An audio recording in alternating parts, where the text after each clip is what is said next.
All right, so the first unit here we're going to talk about is all about, well, how molecules bond together. So we're going to talk a little bit about ionic bonding, molecular bonding. First, we're going to talk about how to name them, of course, and all that.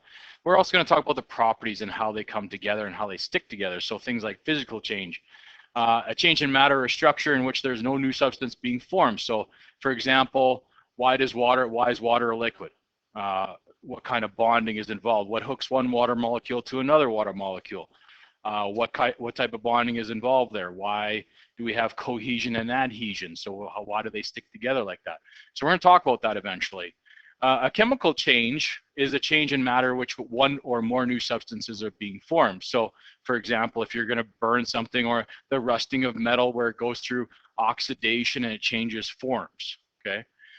Physical changes are things where we're not changing the form, we're just changing the state basically. So we're changing water from solid ice cubes to liquid to maybe steam, for example. Or if we take a sheet of paper and rip it, okay, we still have paper basically. We're not forming anything new. So physical changes are those changes that still the same thing, just maybe a different state or a different appearance perhaps, but the same thing. Chemical changes where we're definitely trying to make something new, okay?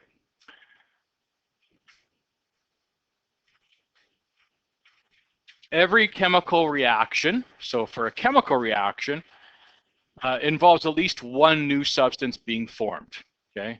The products of a chemical reaction always have different properties from the initial reactants. That's how we know a chemical change has taken place, all right? Clues that may indicate a chemical change has taken place. So what are some clues that indicate that?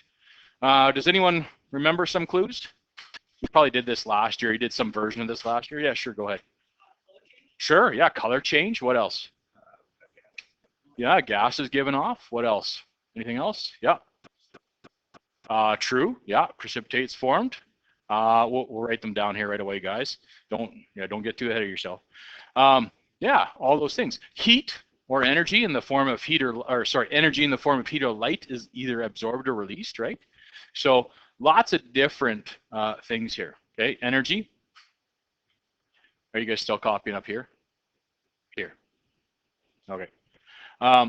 Clues that may indicate a chemical change has taken place. Energy, heat or light is either absorbed or released. Okay. A color change takes place. So somebody said that, I don't remember. But color change takes place, sure. Okay. A new solid is formed. I think Ryan said that, known as a precipitate is formed. So a new solid is formed.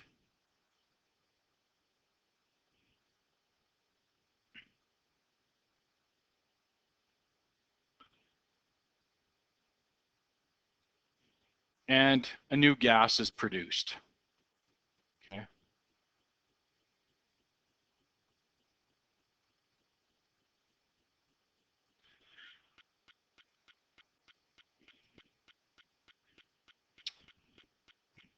So there's four things that indicate something new is being formed, right? We're getting something new. That's a chemical change, right? Physical change, you're not going to perhaps see that. You're just going to see ice turn to water, to gas, perhaps. In this case here, like I said, we're going to see one of these things being formed. All right, I'll let you guys copy that there. All right, so two different observations we're going to talk about here. So just a reminder, kind of qualitative observation. What are the qualities, right? When you look at someone, what are their qualities? What color hair do they have, et cetera, et cetera.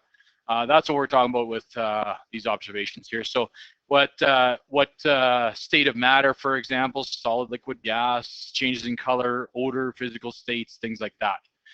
Quantitative is basically our unit 4. Quantitative is all about numbers. How much did we get? If I start with 45 grams of magnesium, how much magnesium oxide would I predict or should I get? So that's all going to involve the quantitative numbers, right? Or what's the concentration of this solution if I tell you the mass that I use and the volume and things like that. All right. Classification of matter. Next slide here. Of course, when we talk about matter, we're talking about everything made up of atoms, okay? Those atoms, of course, are known as elements, and they're found on the periodic table. Everything is made up of those elements. Okay, so if you look on the periodic table, of course, we see all the elements there. Everything's made up of those, and we use those elements, we combine them together, we make different types of compounds, but everything starts from those elements. Okay, and you guys have this in your notes already here, but basically it's divided into two sections. We have pure substances, which are these elements and compounds, of course, and we have what we call mixtures as well, which is a mechanical mixture or solutions, and that's kind of how they're divided. We're going to kind of define each one of those right now, so that's going to be this page here. So I'll let you guys copy a little bit here, and then we'll talk about that. Maybe right there. Okay, so pure substance, of course, all the particles within are identical. Mixture, there are different types of particles within, and that's kind of the two main headings there that we have. Elements, of course, are pure substances made up of only one type of atom, right? Each element has its own unique set of properties. That's what distinguishes them from each other. And elements cannot be broken apart by chemical reactions. They are the simplest forms that we know of.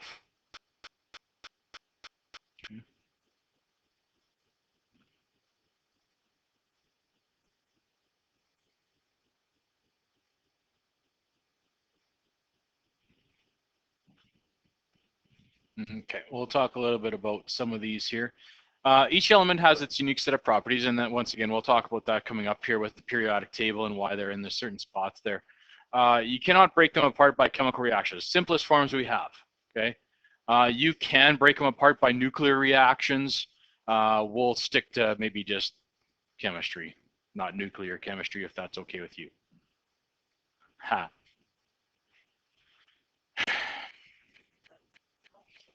Okay. Most elements exist as individual atoms. This is kind of important. So, you know, I'm walking down the street, and I'm like, hey, look, magnesium atom, just hanging out by himself. See, that's funny because you can't see atoms. I'll explain it to you. Like, hey, look, magnesium atom. And, you know, you'd find one by itself, probably not likely because probably metallic bonding, et cetera, and all this other stuff. But, you know, you could find magnesium tends to exist as a single atom. But there is some elements that exist only as what we call the molecules, or what I like to call molecular elements. We probably should write that down, or well, I guess we have that here, but we should probably want to make sure we know what the molecular elements are, okay? Sometimes they're referred to, some teachers, or sometimes they're referred to as diatomic too. We don't like to use that term because that eliminates a couple of them.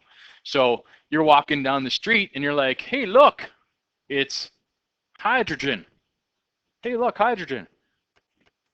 Funny again because you can't see hydrogen. Oy. So, but when you see hydrogen, they're probably linked up together. And there's a reason for that. We're going to talk about those. Those are molecular elements, we call them. So H2, N2, O2, F2, Cl2, Br2, I2, P4, and S8. Okay, phosphorus tends to come in 4s. Sulfur tends to come in 8s. Okay, there's a lot of them. So you're not going to find these by themselves usually. Usually they come in pairs, or in phosphorus's case 4 or sulfur 8. The way to remember that, of course, is some people say it makes a reverse flagpole kind of thing. So basically up group 17 there, and then kind of a flag that's pointing that way kind of thing. I do this. You may have heard this before. I don't know, maybe not. Let's see here.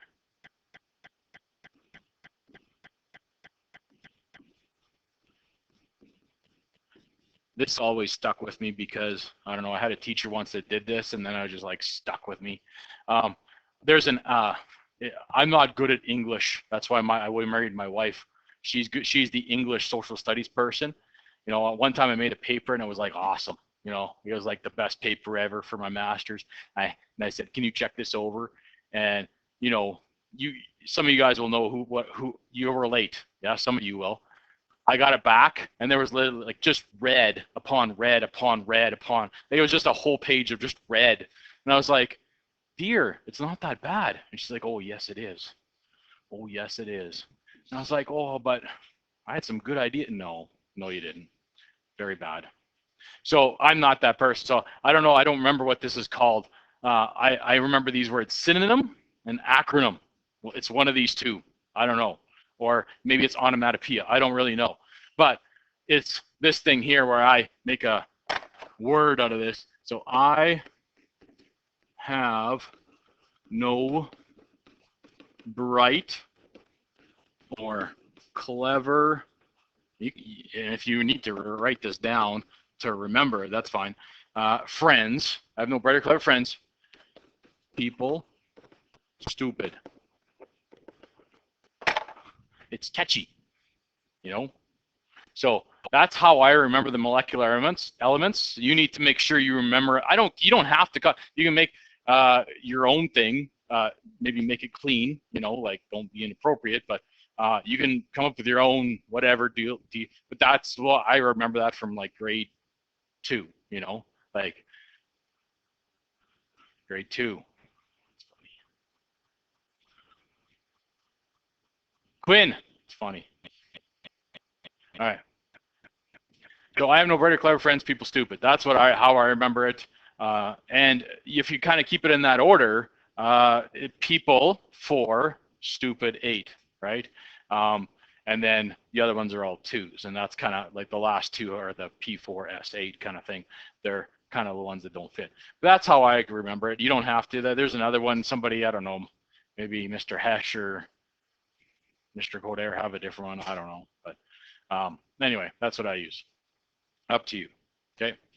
Okay, so we talked about that. Let's see. Make sure we got all this stuff here. So those are the molecular elements, right? Sometimes they appear like that. And that's just how they naturally appear. They tend to want to pair up and help each other out. And we'll talk about why down the road here. Compounds. What are compounds? Well, they are those elements that we've combined together. And we have 2 different types of compounds, don't we? What are they? What kind of compounds do we have? Ryan? Yeah. The other one. Yeah, molecular. Right, sure. Yeah, absolutely. We have metals and non-metals, ionic, that we tend, but they're from elements, right? And we have molecular compounds. And those are 2 non-metals that, of course, have come together. And we'll talk about those. And we're going to draw those this year, and it's going to be awesome. Okay? Can't wait for the drawings. The drawings are the best part. Oh, so excited. Okay, we get to play with little model kits and stuff, like Lego kind of stuff. Some people are going to try and make dinosaurs, right? I'll be like, no, don't make dinosaurs. Or dogs. So a compound is a pure substance made up of 2 or more different elements, and they're chemically joined together. Each type of compound has different elements that join together in a certain fixed ratio. So copper 2 sulfate, we'll talk about naming. That's an example of an ionic compound, copper 2 sulfate. And nitrogen trioxide, which would be a molecular compound. And compounds can be broken apart, right? Hey, if we combine elements together to make this compound, we most certainly can pull them back apart again, okay? Compounds can be broken apart, or what we call decomposition usually, by heating or by passing a current through them, okay? In Chem 20 or Chem 30, you'll do some, we'll talk about currents and passing that through solutions and whatnot. These are both chemical processes, all right? So we can break those compounds back into the original elements if we want to. All right.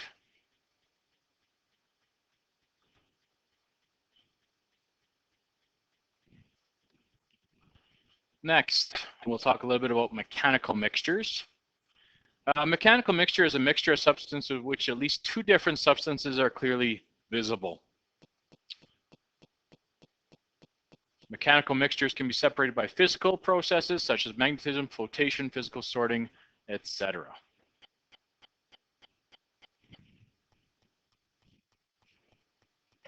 Mechanical mixture. So that's when you can clearly see two different substances.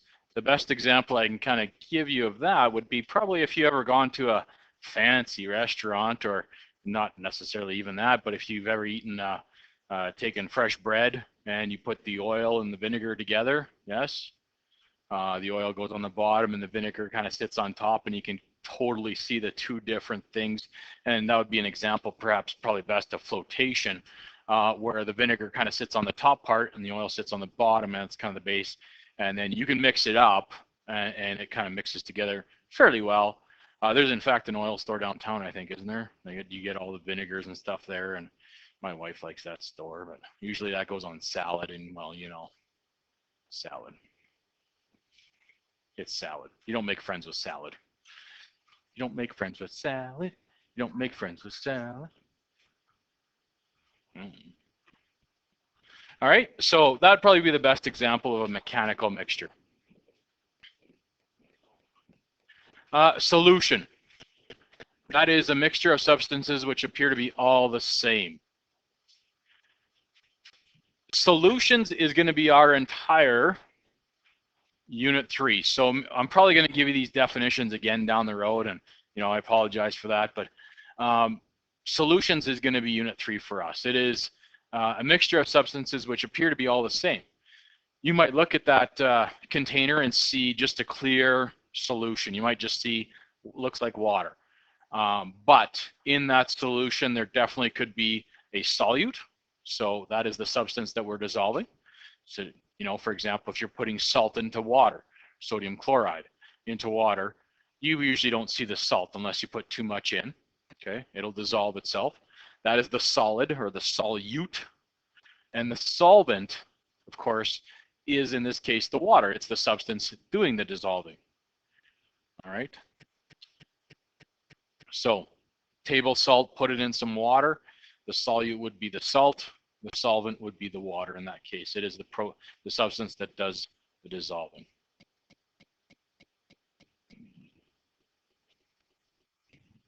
Okay. And water, of course, like I said, is the most common solvent. We'd call these aqueous solutions. So that's going to be, like I said, Unit 3 stuff. In an aqueous solution of copper 2 sulfate, the copper 2 sulfate would be the solid. Aqueous, so water is the solvent. And we can separate these substances by physical processes, commonly evaporation and or distillation. If you put salt in water, you know, if you dump quite a bit of salt into water, actually, you dissolve it, it'll disappear. Perhaps it'll be gone. If you boil the water, what comes back out, of course, is the salt, right? We'll evaporate off the water. We'll get rid of the water. And in the pot left over will be the salt that you originally put in there. Water has an ability, we'll talk about polar and non-polar molecules, and water's polar, so it pulls the sodium chloride apart. And that's why you don't see it anymore. It dissolves into the water. It works its way in between water molecules is what happens. It's very soluble, breaks up very well. And then when you boil off the water, what happens is that sodium ion and the chloride ion will come back together and form sodium chloride again. And that is the salt that you would see in the bottom of the pot, basically, after you boil off the water. Okay, so we're going to talk about all that stuff in a little bit more in detail in Unit 3 there. All right, and I think that's it for this one, right? Good.